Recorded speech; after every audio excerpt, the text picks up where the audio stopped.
What to do during observation hours. You're there, you don't know if you should ask a question, if you should just be a fly on the wall. How do you make the most out of this experience for you? Let's talk about it.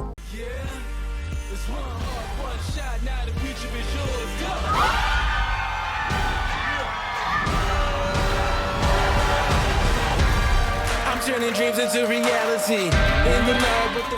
What's going on, guys? Welcome to Pre-PT Grind and this other video. I'm Coleman. I'm a physical therapist and the co-founder of Pre-PT Grind, and here we help thousands of students get into PT and PTA school without wasting time or money. So if that's what you're looking for, you are in the right place. Hit subscribe, like, comment, and all that down below. And now let's get into this video. So what to do during observation hours. And before we get started, if you are not in our virtual observation hours, you can get virtual observation hours right now. If you're on the toilet, on the couch, with your significant other, doesn't matter, you can get them right now if you go to observationhours.com. So go there before we start this video. Then come back, and now we're starting again. So, in-person observation hours. What do we want you to do? What can you do to get the most out of these hours? Well, if you go to virtual observation hours, we kind of teach you how a physical therapist thinks. So having that background going into in-person observation hours will help you a ton. So that's the first tip.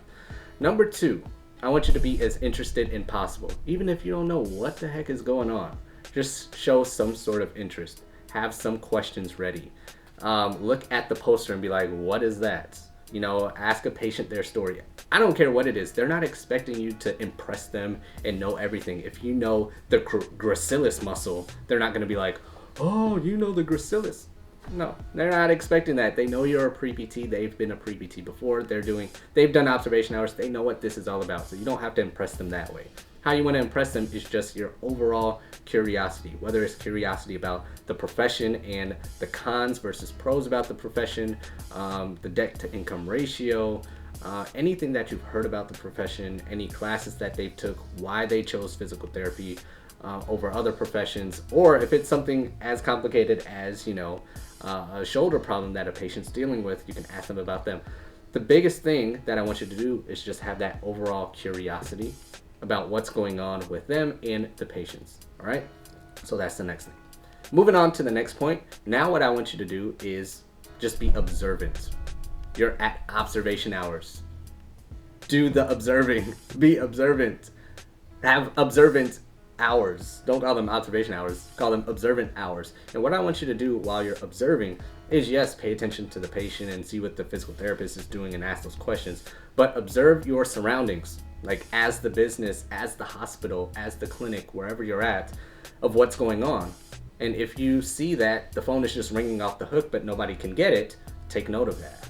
If you see that the bin of laundry is getting full and nobody is there because somebody has a day off and can't help with that, take a note of that. If you see the tables are dirty, take a note of that. If you see a patient is waiting for a physical therapist by the stairs and they don't know their next instructions, take note of that. And the next day or the next week, you have this whole list of notes you can then go to the physical therapist or manager or front desk worker with saying, hey, I've noticed this, I noticed that.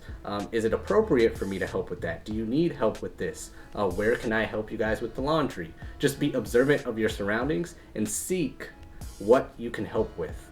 If you can make their lives easier as a volunteer, as an observer, they are going to love you. They're going to love you. Just see how you can make their lives easier. Seek out how you can help them. And if it's appropriate, then do it. If it's not, then they'll say, no, actually, we don't allow volunteers to answer the phone and whatever. Fine, great. At least they know you asked. At least they know you asked. And the last point here is, after going to virtual observation hours, being observant and seeking around and just having that overall curiosity, I want you to then basically use all of this information to then use it for your next steps. Use it for your next steps of asking for a letter of recommendation, because usually you're going to need 2 physical therapists, letters of recommendation, and 1 professor, or some combination of those. And now you can take all of that stuff I just told you to do and then go and ask them for a letter of recommendation. So when you ask them for a letter of recommendation, just take all of that information and say, I've seen this from you at this clinic. I've seen this in how you guys run the business. I would just be honored, and I would not rather anybody else to write my letter of recommendation other than you, because of what I've seen from you, and you've inspired me to do whatever. And since you asked like that, and you have all of this stuff you've built up in your log as an observation hour student, they know you're a great person. They know you would be a great physical therapist just from your character and you doing the stuff I said. So use that for your next steps in the next part of your application to ask for a letter of recommendation. So real simple, real easy. That's what I want you to do in observation hours to make the most out of it. So again, if you are here for the first time or you're back and you're not subscribed, hit that subscribe button. We help thousands of students get into PT and PTA school without wasting time or money, and so much more, because after that you have different type of problems and we already have the solutions for those problems as well. So we will see you on the next video.